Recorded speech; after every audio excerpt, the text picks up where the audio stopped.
It's not something you really think about.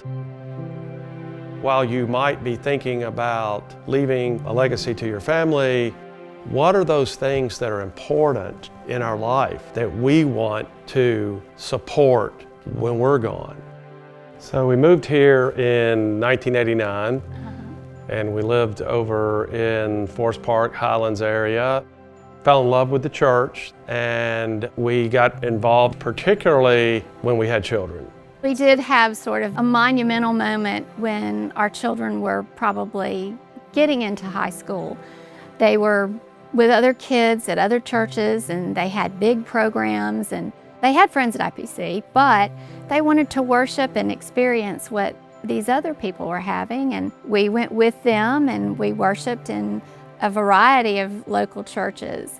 And it was when we came back to IPC later in the year that they realized this is home. Fast forward that to today, our grown children have decided to be members, and that is wonderful because now we see our grandchildren there. And they're raising their family there, and we're able to be a part of that. It's part of the reason that we're a member of the Henry Edmonds Society.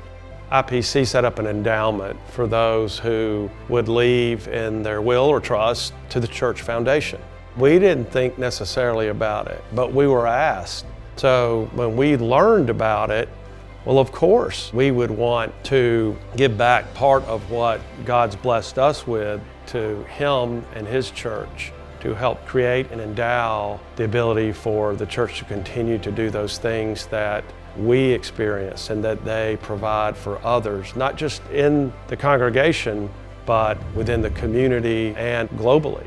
It makes us feel good to know that long after we're gone, that will continue for those that come after us. We all plan for our family's future, and I think being able to plan for your church family's future is a critical element. So why not think about the church in your will? That's sort of a moment when you leave a legacy for your children to say, this is what meant so much to us. My prayer for my children and grandchildren is that they understand and have a relationship with their God, and that they find their place in the church, because there's so much opportunity for them to be surrounded by people who will witness to them and show them the way.